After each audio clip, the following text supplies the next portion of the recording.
She insulted a poor worker in public, not knowing he was the billionaire groom chosen to marry her, the moment she pointed her finger at the dusty construction worker in front of hundreds of shoppers and told security to throw him out. Before he ruined the atmosphere, the entire plaza fell silent. People stared as the young man quietly bent down to pick up the groceries that had spilled from his torn paper bag after someone bumped into him. His faded work clothes were stained with paint, his boots were worn nearly through, and his hands were rough from years of honest labor. He never argued. He simply apologized for something that was never his fault. What no one, not even the woman humiliating him, could possibly imagine was that by sunset, documents waiting in a lawyer's office would reveal that the quiet worker she had publicly shamed was the billionaire heir chosen by her own grandfather to become her husband. If you believe kindness matters more than appearances, and that everyone deserves respect no matter what they wear, please like this video, leave a comment, share this story with someone you care about, and subscribe to our channel to become part of our growing community that believes in hope, forgiveness, and second chances. The woman who had spoken so harshly was named Clarissa Harlow, the only daughter of a wealthy real estate executive whose family had spent generations building one of the largest property empires in the state. She had grown up surrounded by luxury, private schools, expensive vacations, and people who rarely told her she was wrong.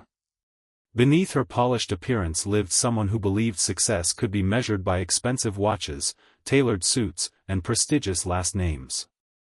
She had learned to admire confidence but had never truly learned humility. To her, poor people represented failure rather than circumstance. The worker she had humiliated was named Everett Rowan. Every weekday he arrived before sunrise at construction sites across the city, carrying heavy equipment, helping renovate schools, repairing community centers, and doing whatever honest work he could find. His co-workers admired him because he never complained, even when jobs became exhausting. Few knew that Everett was the only grandson of Leonard Rowan, one of the wealthiest businessmen in the country. Leonard had deliberately hidden his grandson's identity from the business world for years. He believed that character was built through struggle, not inheritance. Everett had agreed to spend several years earning every dollar with his own hands before accepting any role inside the family company. Leonard often reminded him that wealth could disappear overnight, but integrity remained forever. Months before the embarrassing incident at the plaza, Leonard's oldest friend, Arthur Harlow, had become seriously ill. Arthur regretted many mistakes he had made while building his own fortune, especially raising his family to value money above compassion. Before his health declined further, he hoped to unite both families through marriage. Long ago, Arthur and Leonard had jokingly promised that if their grandchildren proved worthy people, they would someday introduce them. Neither young person knew about that promise. After Arthur's passing, the lawyers discovered letters explaining his final wish. Everett and Clarissa were to meet formally before deciding whether to honor the arrangement. No one intended to force marriage upon them, but Arthur believed they deserved the opportunity. Neither of them knew the meeting had already been scheduled. The incident at the shopping plaza spread quickly across social media because several bystanders had recorded it.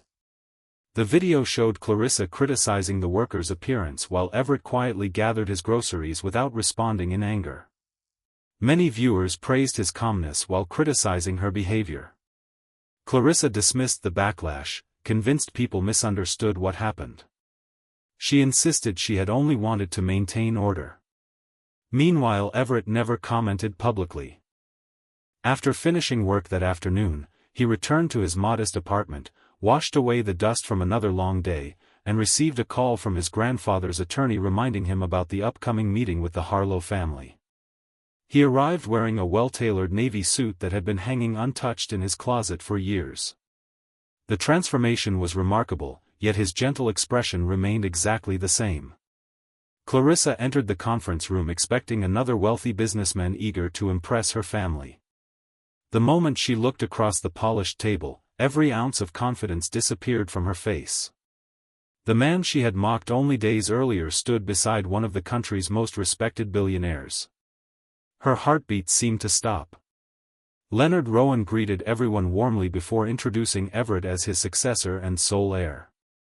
The attorneys explained Arthur Harlow's final request and presented the letters he had written with trembling hands shortly before his passing. Clarissa barely heard the words. She could only remember the groceries scattered across the pavement. She could only remember the crowd watching. She could only remember the expression on Everett's face, not anger, not hatred, only quiet disappointment.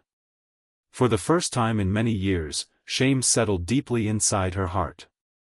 After the meeting ended, Clarissa expected Everett to reject the arrangement immediately.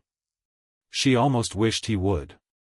Instead, he politely thanked everyone for their time and said he would consider Arthur's wish carefully because he respected both grandfathers too much to dismiss it without thought.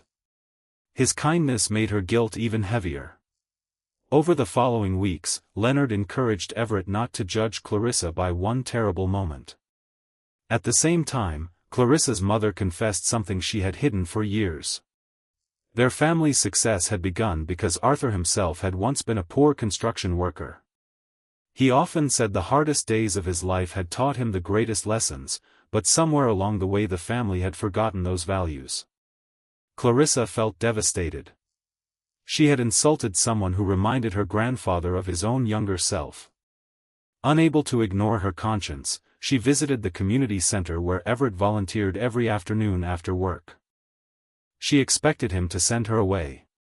Instead, she found him helping elderly neighbors repair broken furniture, organizing donated books for children, and laughing with volunteers who clearly respected him. Nobody treated him like a billionaire. Nobody even knew. Clarissa quietly watched from across the room as Everett patiently fixed an old wheelchair for a disabled veteran. His expensive inheritance meant nothing there. Only his willingness to help mattered. That afternoon changed something inside her. She began volunteering herself, although many suspected she came merely to improve her reputation after the viral video. She accepted every suspicious glance because she knew trust had to be earned. The work was far more difficult than she imagined. She cleaned storage rooms, carried supplies, served meals, painted classrooms, and spent hours listening to lonely seniors whose greatest need was conversation rather than money. Slowly she realized how many invisible struggles people carried. Parents worked multiple jobs while smiling for their children. Retired couples quietly skipped meals to pay medical bills. Students studied beneath flickering lights because their families could not afford repairs. None of them lacked dignity. They simply needed compassion. Everett noticed the changes but remained cautious. Genuine growth required consistency, not grand gestures. Week after week Clarissa continued showing up without photographers, without expensive clothing, and without expecting praise. One afternoon an elderly woman accidentally spilled soup across Clarissa's shirt. Months earlier she would have exploded in anger. Instead she smiled, hugged the embarrassed woman, and assured her accidents happened to everyone. Everett witnessed the entire moment. For the first time since the Plaza incident, he smiled at Clarissa with genuine warmth. Trust slowly replaced resentment. Friendship quietly replaced awkward silence. They spent afternoons discussing family expectations, personal fears, childhood memories, and dreams that had nothing to do with wealth. Everett admitted he sometimes feared inheriting an empire because he wanted people to value him for who he was rather than what he owned. Clarissa confessed she had spent years chasing approval by pretending to be stronger and more important than she truly felt inside. They discovered both had been prisoners in different ways. One carried the burden of hidden wealth.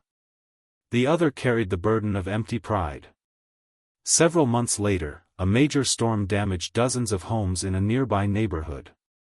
Everett immediately organized repair teams using company resources while Clarissa coordinated volunteers, food deliveries, and temporary shelters. They worked side by side throughout long daylight hours, forgetting titles and reputations. Residents saw not a billionaire heir and a wealthy executive's daughter, but two people genuinely trying to help strangers rebuild their lives. News organizations covered their efforts. Ironically, the headlines that once focused on public humiliation now celebrated compassion, teamwork, and service. Leonard Rowan watched proudly as his grandson became exactly the leader he had hoped for. Arthur Harlow's surviving family finally understood why he had wanted Everett to meet Clarissa. It had never been about business alliances or wealth. It had been about giving two imperfect young people the opportunity to become better versions of themselves. One bright afternoon, nearly a year after their first disastrous encounter, Everett invited Clarissa back to the very same shopping plaza where everything had begun. The repaired fountain sparkled beneath the afternoon sun, children laughed nearby, and flowers filled the walkways. Instead of expensive decorations, Everett had arranged for several families from the community center to gather there. Many recognized Clarissa as the woman from the old viral video. But they also knew the woman she had become. Everett spoke quietly about forgiveness, explaining that the strongest people were not those who never failed, but those willing to admit their failures and change because of them. He thanked Clarissa for choosing growth instead of excuses. Then, in front of the same plaza where humiliation had once filled the air, he asked whether she would honor both their grandfather's dream, not because of an old promise, but because they had learned to respect, trust, and truly love one another. With tears shining in her eyes, Clarissa accepted. The applause surrounding them was not for wealth or status. It was for redemption. Their wedding took place on a peaceful sunny afternoon in a garden open to everyone who had influenced their journey. Construction workers stood beside business executives. Volunteers sat beside wealthy investors. Elderly neighbors laughed with children whose schools Everett had helped rebuild. No section was reserved for important guests because Everett believed every person present had equal worth. During the celebration, Clarissa quietly slipped away for a moment to the edge of the garden where she looked at her reflection in a small pond. She no longer saw the proud woman who judged strangers by their clothes. She saw someone still learning, still growing, and finally understanding that the richest heart belonged to the person who treated everyone with dignity. Before we reach the end of this emotional journey, tell us in the comments, have you ever judged someone by their appearance and later discovered how wrong your first impression was? Your story might encourage someone else to choose kindness today. Years later, the old viral video still existed online, but people no longer shared it to mock Clarissa. They shared it as proof that one painful mistake did not have to define an entire life. They shared it because the ending reminded people that humility can transform hearts, forgiveness can heal deep wounds, and genuine love is built not on perfect beginnings but on courageous change. If this story touched your heart, please like this video, leave a meaningful comment, share it with someone who needs hope today, and subscribe to our channel so you never miss another emotional journey. Remember that every person you meet is fighting a battle you cannot see, and sometimes the one wearing the dustiest clothes carries the richest heart of all.